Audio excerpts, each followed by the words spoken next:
Welcome to the Business Vitality Podcast. My name is Catherine Cantey. I am the host and an executive coach. I work with teams, individuals, and leaders to help create measured leadership change. We do that using practical applications, and our clients are creating 100% measured results as seen by those around them. Not necessarily what I think or what they think, but what the other people are seeing. And they are being recognized for the hard work that they're doing. If you're interested in learning more about some of the work that we're doing, you can learn more at catherinecantey.com. I would love for you to subscribe to this show, to Business Vitality. This is my way to continue to pay it forward and share business best practices. Stay tuned and listen to the interview. Thanks for being here. Andrew Kelley, you are the Chief Commercial Officer of BoxLock, found on the web at getboxlock.com. Thanks so much for joining us. Thanks for having me, Catherine. I really appreciate it. So I have to know, Andrew, can you tell us a little bit high level, what is BoxLock? Yeah, so BoxLock is a supply chain access control solution. So basically, it's a lock that has a barcode scanner. And so when the lock hits a barcode scanner or a QR code, it opens up. And so you can think about barcodes or QR codes as digital keys. And so in healthcare, aviation, and other places in supply chain, we're securing cubic volumes. That's what we do. I love it. So these are, when you're driving down the interstate, you see the 18-wheelers. They are like the bloodline of getting everything around to us.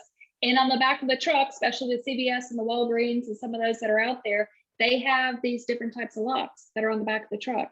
And so that's basically what this is. Is that right? Well, it could be. I would say that maybe 3 out of 4 of our customers actually have these stationary as opposed to moving on a 53-foot dry van trailer, but it absolutely could be used for that. So healthcare is our number one industry vertical. And so inside of healthcare broadly defined, so pharmaceuticals, right? And so that could be cell therapies, gene therapies, vaccines that could be on a truck, or they could be in ultra low freezers. They could be in a cage, particularly if it's not temperature sensitive, moving away from pharma into things like, medical specimens or PPE. Like, who hasn't heard about PPE in the last 2 years, right? And PPE is still being hoarded. It's still hard to get. And, there's just lots of things where having data in your supply chain makes decisions easier. Okay, so I spent 7 years in agriculture and going out and looking at the food supply system that we have in America, which is amazing because I love to eat good food and I'm grateful for our farmers. Would something like this apply to our food safety? And I know that USDA has to do a lot of testing for food quality to make sure that, certain metrics are met. Could it even be used in the food industry? The only agricultural application that I have had a recent conversation around it actually wasn't in the US, it was in the Dominican Republic, but it was around bananas. So apparently in the Dominican Republic, containers of bananas enter the north side of the island. Drug smugglers intercept them, take bananas out, put drugs in, and use those containers as a distribution vehicle to distribute drugs across the island. And so that's sort of agriculture. I don't think we have that rampant a problem here in the US. I would say from an agricultural perspective, taking a big step back, right? So I think most countries, we tend to waste about 30 to 40% of the food that's purchased, and so and that's a persistent problem that has been happening for decades. And so the criticality of the food supply is lower from a physical security perspective. Now, of course, there's the Food Safety Modernization Act, or FSMA, that is designed so that outbreaks of E. coli, listeria, things that happen with salads and poultry and dairy, so that it's not a health concern. The challenge there is typically temperature. And we do work with temperature because you don't want the poultry, for example, to have a temperature excursion up to, say, 90 degrees. That would not be good, right? You want it in a controlled temperature band from effectively the processing plant, all the way to the home if you can. Now, typically that stops at the grocery store. And so from sort of pick up delivery from the plant to, your local grocery store. That's where that temperature monitoring really comes into play. And we work with all kinds of third-party devices, including temperature sensors. That's interesting. Okay. So you collaborate with many different types of industries, it sounds like. The medical, the PPE, the supply chain impact, that's been huge for the work that you guys are doing with BoxLock. And so I'm kind of curious, what has happened, in your opinion, to the supply chain post-COVID, and how is that impacting your business? Oh, that's such a loaded question. Okay. I know. So lots has happened to the supply chain. So I'll try to take the question and split it apart. Let's talk about supply chain generally. And so capacity, right? So for trucking companies that provide capacity to shippers, we're about to be in RFP season, or request for proposal season, which is traditionally where carriers say, okay, shipper, here's your best rate. Let's get a contract and let's partner up. That is being extended because capacity is so tight, right? And that means that these trucking companies, you can just make a lot more money, right? But this is not just a ground execution challenge. It's also happening with containers. So in the US, I think Long Beach and LA are the two biggest receiving ports for goods from Asia Pac, right? And right now, there are numerous containers that are just sort of sitting, waiting because of port congestion. So that's number one. And number two, one of my buddies actually just sent me this data this morning that it's almost $25,000 to get a container from Asia to the US. Now, that puts... And it's empty, right? The container, is it coming over empties because we need to... No, so that's the freight or the payment to the carrier, or technically the NBOCC, which is a fancy term for ship, right? That's to get, let's say, your electronics or your pharma or whatever's being shipped over. You can imagine there's lots of shippers that just can't afford that, like period, full stop, right? And so in general, what's happening with the constrained capacity is lots of shippers that are sort of on the edge, that didn't have long-standing pre-existing relationships, that don't have tremendous volume, they're finding it really, really challenging. And so, that's why the last 12 months or so, there's been a really big push to try to reassess the origin of supply and thinking more about domestic production, because if you literally have to pay $25,000 on a ship, which is typically your most economical to get some way to get something out of Asia Pac, that's cost prohibitive for so many, right? And it starts to equalize the higher labor that we have here in the US. So that's happening from a supply perspective. The other thing that's happening, obviously, is this move to digital. That had been happening, right? I think that in healthcare, hands down, the highest growing subsegment in healthcare has been virtual care or telehealth, right? Over the last 18 months. And it's because many people, I guess it's the old adage, I don't want to go to the hospital. That's where sick people are. Well, that's true, but that's also where the doctors are, right?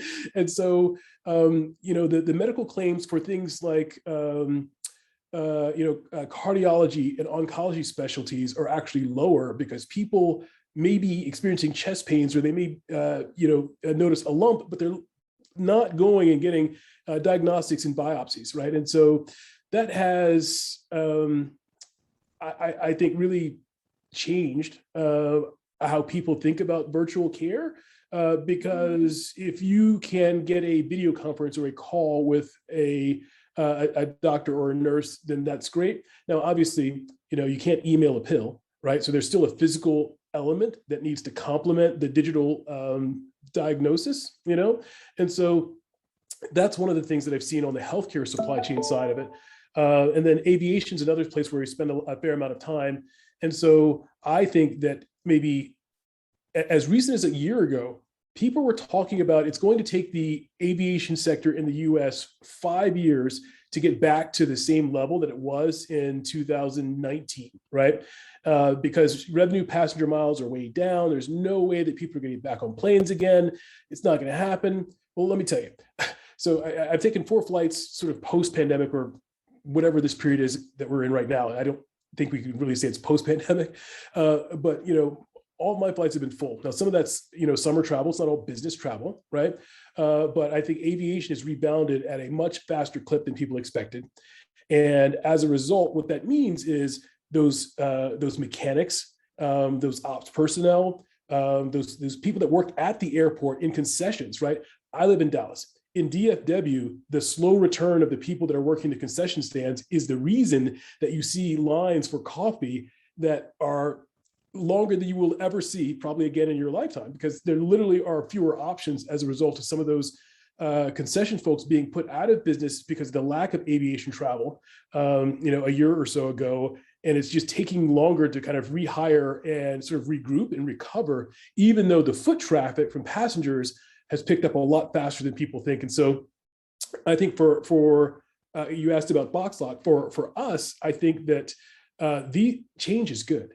Opportunities to talk to people about the pains that they're having, talk to people about data in the supply chain, whether that's visibility or the ability to take a look at what happened and where and who. So you have a chain of custody.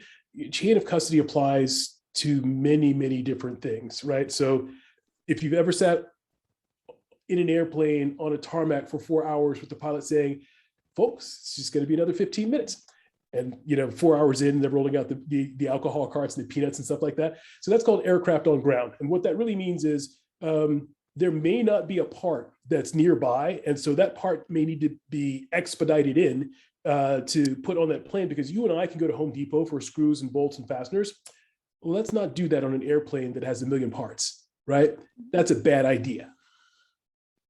Talk some more about that. So when you've obviously PPE, medical, that's definitely, a great use for BoxLock and just being able to monitor this information. But talk about the importance of it around, as an airport operates and gets back up to functioning. I had a friend of ours who was out traveling for work, and he couldn't make it to dinners because he's taking a picture. It's 5 guys changing a tire on the plane. He's like, I'm not going to make it. This is definitely going to turn into a 15-minute into a 4-hour situation. So y'all go ahead. So talk to us a little bit about how you guys are helping with the aviation side of it. And just, you can't go out and go get a screw and screwdriver and fix it. It's not that simple for an airplane. Yeah. So there's a cottage industry in the aviation space. And so the terms are MRO or Tech Ops. So MRO stands for maintenance, repair, and overhaul. And Tech Ops is sort of technical operations, which is typically the term that carriers use it, right? So us as consumers, we may fly, American or Delta or Southwest. Mm-hmm. Inside of those large carriers and inside the smaller regional carriers as well, and also in executive aviation, I mean, I don't fly private, but some of my friends do, right? All of those people, right, need to be able to, have the logs, the chain of custody, compliance with the FAA regulations, depending upon what part type they are. The FAA has like part 91, 135, 145, which are basically different designations for folks that can work on planes, right? And so MRO and Tech Ops personnel are the ones that are responsible for making sure that the chain of custody, for example, Engine A should only get parts from cabinet A. Engine B should only get parts from cabinet B, because if you mix them up, then bad things can happen, right? And the other thing is, just securing the flight line, like where the planes physically take off, right? Engines are sort of an amazing thing, right? So they take fuel and air and they make magic, right? It's the Bernoulli principle of the differential pressure on the plane's wings that actually creates the lift, but it's kind of like magic, right?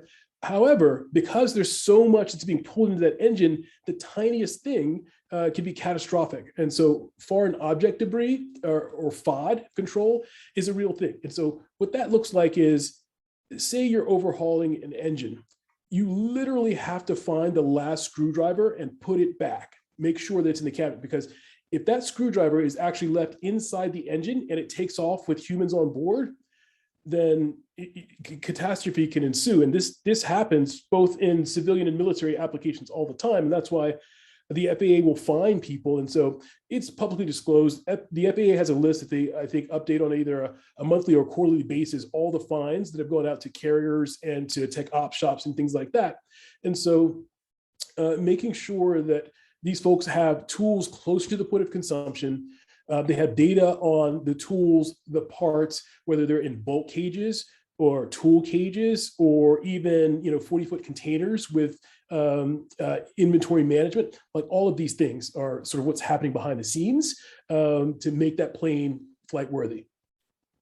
Thank you. And so tons of processes to keep us safe, tons of, just true and tried procedures and constant tweaking is needed to be able to drive success. And when I look at your LinkedIn profile and all the experiences that you bring to the table, there's a lot of strategy that you bring to the table. And you've had a number of startups, a lot of just technology and just an incredible, just plethora of experience. Can you talk about, how strategy and planning is impacting kind of your day-to-day and kind of where you're going? The best companies, the CEOs, founders that I've worked with, they always start with strategy. And that's kind of what leads the cause and creates the results. And since you're an expert on that, can you just talk a little bit about that and the importance of it and how much of your time is used towards strategy versus the day-to-day stuff?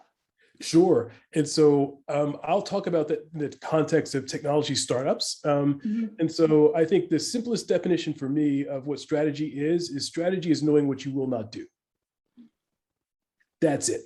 Now, when you peel the onion back, right, you have to start from a place of, what is the vision and what's core, right? And then as you start thinking about adjacencies or things that are away from the core, you have to spend less and less time on those things, right? One of the frameworks I use a lot, and this is, to me, this is in startups, this is in big companies, it works for sales, it works for product development, it works for finance, right? And so that's people, process, and tools, right? And so people, right? So if you're a startup, like a sole founder, you are the people. You are all the people, right? And so, you're not thinking about a team. Maybe you're thinking about a co-founder or some co-founders. My first company out of MIT, I assembled some co-founders that were basically in my dorm, people that I saw every day, more or less, right? And we built some circuits out of the circus lab, the process, right? So the process, I think, is proportional to what you need to get done. I worked at IBM. It's probably like the biggest place I ever worked at in my career. And, the level of process at IBM is completely inappropriate to startups in almost every single instance, right? It's just too much. You can't have 3-ring binder type processes when you're maybe, 1 to 10 people and you're just getting going. You have to flex more than that. And then on the tool side of things, I think a lot of people will rightly start off with free tools. Free tools are amazing, and there have never been more free tools, right? So from getting going on Amazon Web Services or using free things like Calendly, I bet if we spent 20 minutes, we could probably list out 10 to 50 different free tools for startups that you can use. From calendar setting to video prospecting to pipeline management to marketing copy and animation, and like all these kinds of things are relatively easy to stand up. The challenge is you can overtool, right? And so once you get past the point of 10 or 15 or 20 tools, it's probably more than one human can really master and be effective, right? I think at the core, there may be 5 or 10 tools per human that you can really use effectively in order to get things done. And so I think about strategy as what you will not do in the context of people, process, and tools, and go from there. Great answer. I love it. As we start to wrap up, I always like to ask everybody, and you obviously have had a huge amount of success and are just going to continue to exceed all expectations. I feel it, and that you've shown it. You're going to do it. But part of this is, like, you've got to take a step for yourself and time for yourself. Do you find that it's important to be able to recharge? How do you do that? And kind of what are your thoughts around that? Oh yeah, right. So I play guitar. I like chess. I like deadlifting. Um, my golf clubs are in my trunk. I imagine that I play golf. I don't actually play golf though. And then I volunteer as well. So one of the things that I am re-upping for, I think this is the fourth cohort. So Impact Ventures is an accelerator for underestimated founders.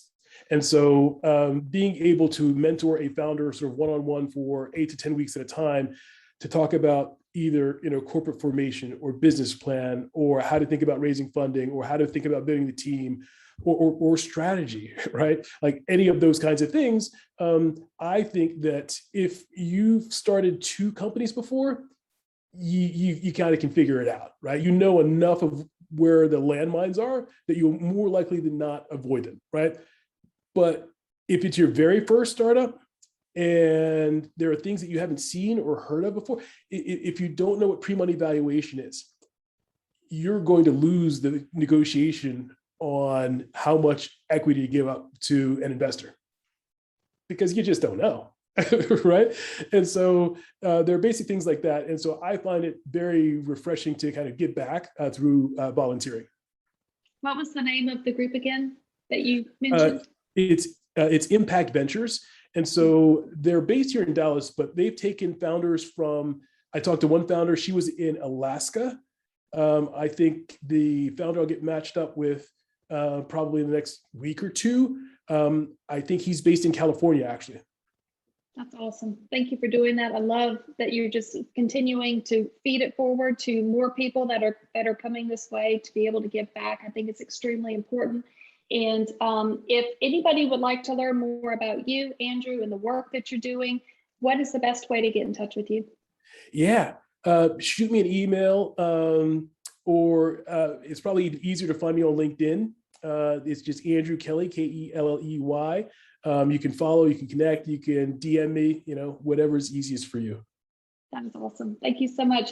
Andrew Kelley, you are the Chief Commercial Officer of BoxLock, found on the web at getboxlock.com. Thank you so much for joining us. Hey, thank you for having me, Catherine. I enjoyed it. Thanks for listening to the episode. If you like it, please subscribe, share this episode or this show with other people around you. The greatest form of a compliment is a referral. I really appreciate them. And if you think that you want to learn more about some of the work we're doing, I encourage you to reach out to catherinecantey.com. You can schedule a call or just continue to read articles and information that we post out there. Thank you so much for being here.